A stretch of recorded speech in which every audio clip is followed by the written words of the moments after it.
Hello everyone, welcome to Just channel. Today I have scheduled with the advisor to see how I can enroll back to school for another certificate because I don't think my accounting journey is worth keep going. So I need to consult with an advisor to see what class I should take to get this certificate and sit for the test. I wanted to confirm, I know that you're just an LPN, correct? That similar as LVN? Sorry, can you ask the question again? Is that similar as LVN? I don't actually know what LVN is. It's is it a licensed vocational nurse? yeah, similar to the licensed practice nurse. You know, that's a good question. I mean, we offer a licensed practical nurse role. I have to look that up to look at the differences. I don't know that there's a huge difference. That might just be what it's called in other areas, potentially. I'd have to look at that. Because I'm not sure if I take the course or the program in here, it will be nationwide, like I can go to other state to practice. Oh, yeah. I mean, obviously, as you move different states, you want to kind of update licensure requirements and things like that. But you're sitting for the practical nursing exam. It's nationwide. And that's national, yeah. So I mean, that's like a national exam that will be recognized. Yes. Looking it up right now, it looks like they're pretty much the same role. It looks like vocational nurses, I think that's what they call them, according to the internet that I'm looking at right now. It looks like that's what Texas and California call them, but I think that's pretty much the same role from what I can look at online, just checking that out if you do like a Google search. And so yeah, it sounds like more so where you work. And I'm not sure I have been in school in the past years, like 3 years, but I'm not sure how many more classes I need to update or I need to take in order to get in this program. I know it's very competitive to get this program, but then yeah, well, let's talk about that. There are 7 prerequisite classes. And so if you've been in school for a few years, it's very possible that you've already completed those classes. No, it's different classes, I think. Okay, what types of classes were you completing previously? It's like building and coding, but it's totally different program. Oh, gotcha. Yeah, you're right. That would not necessarily transfer over. Did you take any English or math at all by any chance? Well, it's like 2019 is when I end my school, so I think it's overdue, right? I mean, we can take credits from 2019. It just depends on like what types of classes you took and like what schools English 100 or something like that. I forget. I don't have my transcript in front of me. That's okay. If you think that there are classes that are transferable, we can always take a look at your transcript. Like inside, I don't know. It's like, can you still see it, or I have no access on it? Oh, or you're asking if we can see your transcripts? Yeah, because I was a past student in, but then it's under a different program. Let's pull this up. I'm still logging into all my systems right now, so I'm pulling up your information right now. And we do have a transcript file for yes. Wait for that to kind of load a little bit. Okay. Do you remember what types of classes you were taking here? I don't remember. There you go. Yeah. So it looks like oh yeah, there you go. So it looks like it was like the billing and coding program, and then you did some for allied health. So none of these, would work for nursing. Okay. But like you were working towards, some sort of like billing program probably.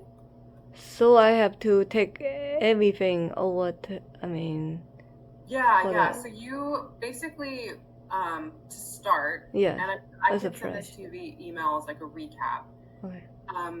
You need 7 classes. So there's English 101 is required, Math 146, which is statistics, and then the rest of the classes are mostly science. Send this to you in an email. I don't expect you to remember all of these. You'll need 3 biology classes and then a psychology class as well. So the biggest thing that we would need is to start with math and English placement, because that can help me understand exactly what your schedule will be, because then we can plan out like, okay, you need this many math classes. If you need to take English prep, that's fine too. But that would at least give us a better idea of like how long it'll take till you actually are eligible to apply for the program. Because it's the 7 classes that are required, but depending on where you place into, it could be longer, it could be extra quarters. I will say it's not common for people to test. It doesn't really happen where people test into the math that's required for this. So usually people do need at least one, if not several, kind of college prep classes to get them ready, which is good because then that makes you extra prepared for the program since there is a lot of math in those classes. If I have take some class at CWU, I'm not sure it's transferable. It's only the undergrad, right? Because I have take some college class over there, but then the undergrad was not over there. Yeah, I would recommend just sending me unofficial transcripts. So anything that you think could potentially transfer or be used as like placement, like you can send that to me. We would just have to see the transcript because we'd have to see like the credits, you know, when you took them, yes, GPA, that sort of thing. What classes did you take at CWU? It's just finance, but in my WWU, I was taking accounting undergrad. Oh, okay. Yeah, so it's multiple college. We won't need any of finance classes for this program. No, I mean you say maths like statistics and then some English class. Yeah, if you did like an English 101, English composition writing type class, yes, potentially. And if your math class was like more of just a general college math class and not financial related, then maybe. Like business? No. If it's like pre-calculus level or higher, it's possible you could potentially, if not transfer it, use that for placement, if that makes sense. Okay. So we might not transfer that for the program. We might be able to use that to give you like a math placement if it was in the last couple of years. The math classes can expire for placement, so I would just recommend sending you, I guess, whatever you have, and then from there I could let you know like how we could use that. Oh, okay. If I send in my transcript, it will like depend on how far I go from taking the placement test, right? For math placement purposes, yeah, there is an expiration date. For transferal purposes, like actually transferring credit, there's no expiration date. So there's kind of 2 parts here. There's the actual credit. Do we want to use this? Yes. You know, to transfer, and then there's just the placement. Placement, it can expire, but to transfer, you're good forever. That is your credit forever to have. That could potentially be transferable. I still need to take the placement. That's what you mean, or what is? I don't know. Yeah. The reason I mean, you can. So the next step would be to get placement, which would either be through the test, the online assessment, or if you want to show me your transcripts, that's what I was saying. I can look at them and see if you can use anything because you said that you took English class. So maybe that we could use that. We'd have to take a look at it though. Yes, I will need to check it. If you want me to see if we can use it for placement, you So you cannot see my transcript, right? Like in. You can only see your transcript. Yeah. Yeah. So the transcript doesn't have anything that we could use for placement or for the prerequisites. It's for the BizTech program, so it's like medical billing classes. Okay. I will see if I can recheat that transcript. Yeah. Some students still have access. I know I can still access my college accounts from 12 years ago, but then some people lose that ability. So no access. I think I have to ask for the official or unofficial. You might have to ask. For us, for our purposes, it doesn't need to be official. Just so you know, just for this purpose, if you can do it unofficial, if they're able to do that, I would request that of either their advising office or their enrollment office, because then that way it wouldn't cost you money. So for these purposes, if you're able to get an unofficial, I would recommend that. It's faster too. So officials can take several weeks to be sent and then be uploaded. They don't come directly to me. I'd have to actually kind of hunt them down because there are several systems that they could go to. So ideally unofficial if you are able to do that. I don't remember. It's a long time ago. I think I brought in the official, but I don't remember. Oh, so you submitted officials to Edmonds a while ago? I think, but I don't remember. But I still took the placement for English. Other than that, the math I did not take it. Let me look you up really quickly to look at your previous English placement. Yes. But you say it's expired. Yeah, we don't have any placement on file for you. Okay. So yes, we would still need that for you. And then I could try to see if I can find, like, if you've submitted transcripts previously from, I think, did you say it was Central or Western, whichever one? I did not submit, then I have to get it from Central. Any classes that you want us to look at for placement purposes? Yes. You would just want to send that to us. But I thought, did you say that you've already potentially sent us transcripts in the past? Because I don't remember. Okay. Yeah. That's why I have to check it out. Like if I did not, then I have to ask from the college. Okay. Yes. I mean, it's up to you. If it's also a big hassle and you'd rather just take the assessment, honestly, it's up to you. Yes. Math placements, it depends on the level of the class. It'll expire after a few years, depending on like what type of class you took. But if you'd rather just take the online assessment, that's totally fine too. You would just want to complete those before you kind of move forward with any classes here. For the financial aid, how do I enroll? Like, is that going to be 2024? Yeah, so I guess, are you looking to start winter quarter, or is there like a time frame? I hope, but I don't think I can meet that, right?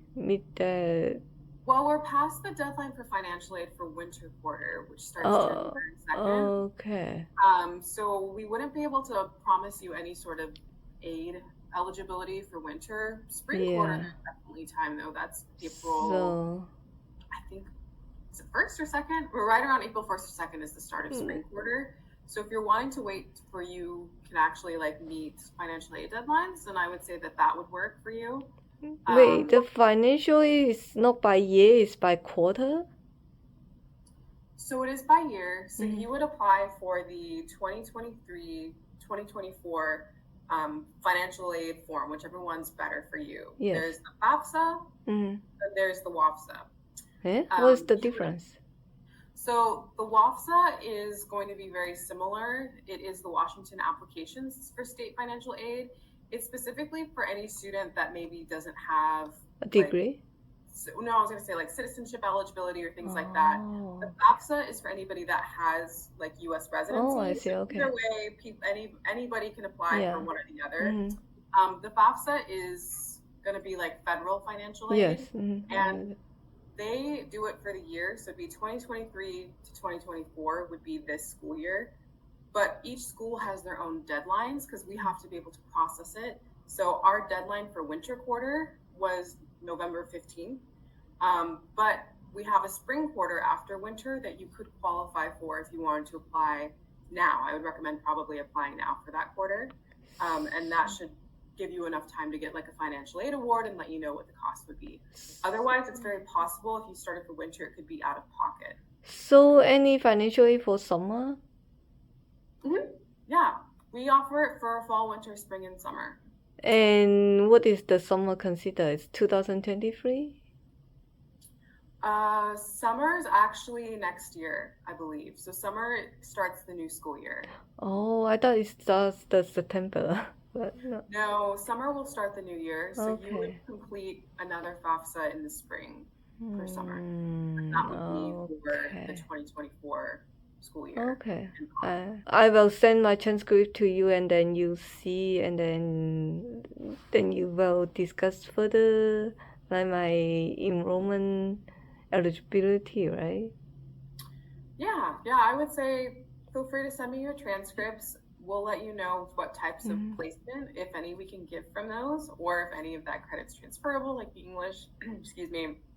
And then from there, we can help come up with like a first quarter plan of classes that makes sense for you. And then, I would recommend just completing a financial aid form just to see what kind of aid you might receive. And then where do I seek for further advising help? Well, we have an advising team. So, I mean, there's myself who specifically works with LPN students. And then we kind of got started a little late, so I didn't get a good chance to actually introduce Julia on the call as well right now. So, Julia, if you want to introduce yourself.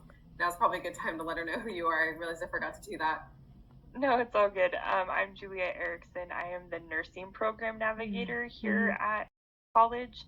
So currently I'm working with sort of like our pre-apprenticeship students, but also we'll be working with our LPN students as well. For this program, after I enroll and then finish the 7 classes, and then the next step is sit for the test? To become a licensed practical nurse? Yes. Is that necessary for the test?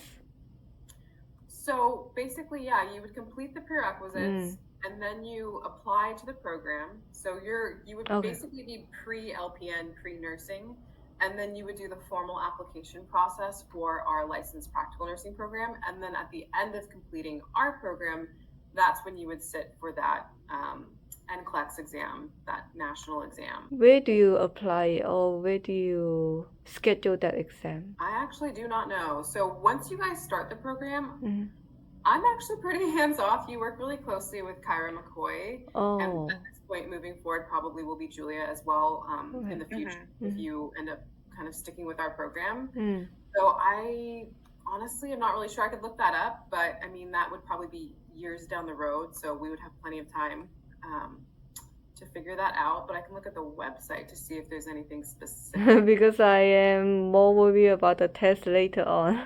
How many times you can take it and how many subjects in the test. And do you have any patient care experience? In the past, but it's not directly, I don't know. Because I have been working with the billing and coding, and patient care is just it's not directly, like sometimes I feed the senior. I don't know, it's like a patient care in the nursing home. Okay. It's not my official duty, but it's like they run out of help, and then I need to get my hand on the ground. Yeah, that's a good point. But I don't change diaper. I don't do any of that. Just do translation, and then some front desk help. So that is a good point that Julia makes too. Part of what they're looking for in this program is people that have 6 months of work experience, specifically in patient care. So I would say front desk work isn't necessarily what they'll be looking for. They'll want people that are actually going to be a little bit more hands-on with the patients if possible. Many students have a CNA certificate. You don't have to, that's not required, but I will say it is recommended because it can make you a stronger applicant. I see. People are given special consideration if they are CNAs or medical assistants or things like that. And part of that is just to make sure people have that understanding and kind of recognition of the field and kind of what they're getting into. So that's a good point. Actually, you will want more recent patient care experience before you're actually getting ready to apply to this program. We do have upcoming in fall 2024 is when we'll be starting our pre-apprenticeship program. And so that could be an opportunity where you could start working as a healthcare aide with a sponsored facility, and then that way you're getting that patient care experience as well as also attending school and working on those prerequisites as well. So where do I find those? So I know that it is an upcoming thing, so I don't have a ton of information to necessarily send you right now, but that's where you have a couple different routes of you can either seek that direct patient care experience on your own, or we do have this pending upcoming fall of 2024 program that we are talking to prospective students about that would provide you with that patient care experience as well as the school opportunity as well. So you mean without the experience I can get enroll in that LPN program? Right. If it is going to be contingent on the employers and whether they can sponsor you, depending on what your past patient care experience is. But that is a huge emphasis of our program, that we are going to need that 6 months of direct patient care experience. So that's where we do have a couple options that are upcoming. How do I know the update of those options? I have your information, and so does Kathy, and I think that it is going to be important to still do those steps that she talked about getting your transcripts sent to us so we can see kind of where you're at, and then I can follow up with you with information once it becomes more available about exactly what that program is going to look like. Okay. So you say the patient experience is like hands-on, like dealing with the patients, right? Right. Some sort of healthcare aide or certified nursing assistant, some sort of drug patient in a healthcare facility. So not necessarily like dental or those sorts of things. So in medical area, right? Medical, yes. Okay. Thank you. That's the word I'm looking for. Yes, because you say dental, then it's a different field. Right. Yeah. Okay. Yeah. I think I will wait for your updates, and then I am looking for my transcript right now. Okay. Yeah. That's all my question. You have anything more I need to catch? So Kathy, I'm sorry if I kind of took over there. Because I think that it is important that you still consider the option that you can continue to take your prerequisite classes as well. So like Kathy mentioned, winter quarter might not work out as far as like getting financial aid funding. Yes. But you can still take classes in the spring towards your prerequisites before you're technically in any sort of pre-apprenticeship program that is getting you that 6 months of experience. So you mean pre-apprenticeship is like beforehand, or it's like I can do while I'm doing my program? Right, while you're doing your prerequisites. Okay, because I thought like those pre-apprenticeship is really important before I enroll in the program. Right, but you can still get into the pre-apprenticeship even with prerequisites. So like that is kind of recommended still, because then you're just going to be even closer to getting ready for that LPN program. Yes. Okay. I will. So yeah. So I would still, what Kathy said about the deadlines for spring enrollment and sending us your transcripts so we can evaluate and see if you need to test and where your placement is for that, and then just working on those prerequisites. Probably not. Again, just mostly mention this of that big piece about that 6 months of patient experience. Yeah. That is really important. I didn't catch it. Yeah, but I just want to give you hope that like we do have some options down the road. But that's just going to be kind of up and coming. But in the meantime, I would recommend that you continue to work on those prerequisites, I suppose, if you're interested, if that's the route that you want to go. So I have Kathy's email like on the joint meeting. So can I use that email to send like my transcript if I happen to find it? You can feel free to email me, and then I can always CC Julia just so she's kind of watching the conversation too. But that's a good email to reach me at. Yes. Okay. I will see. Anything else I need to prepare other than like those prerequisites and preparedship? I think we'll start with that for now. Okay. I mean, like we talked about, like we can at least get the first steps going, and then from there we can kind of figure out like a good, plan for your first quarter and what you're citing. And then as Julia mentioned, it sounds like there's some other things in the works, so we'll. Yeah, I didn't notice. I thought it's like very easy. You can just, like get in the program as I did in the billing and coding, but now it's more steps to go. Yeah, nursing across the board has some extra steps, I think, over most programs. That seems to be the case. Yeah. Which is good, I guess. We want to expect a lot of our nurses. But yes, hopefully you feel like there are people that can answer your questions and be resources. So yeah, you can always email me if you have questions. Yeah. But it's good that other than like you say there's guidance, right, that I can like instructions I can read about it, right? Yeah, I'll send you an email later this afternoon, and that will probably just recap this conversation a little bit. And that will obviously, you've probably already looked at the website, but just like linking some key pieces again, just to look through that, just so that we have all of it's good for our beginners or newbies. Otherwise, I didn't know all this. I need to focus before I get in the program. Yes, hopefully that is helpful. Yeah. I know we have about 2 minutes left. I guess, do you have any last questions for us? No. I will need to keep track of what I need to begin. Yeah. Thank you for all your, suggestions. Perfect. Yeah, of course. Well, thanks for taking the time to connect with us. And yeah, we look forward to just following up with you down the road. Thank you. If you like this video, please thumbs up, hit subscribe, and share. See you next time.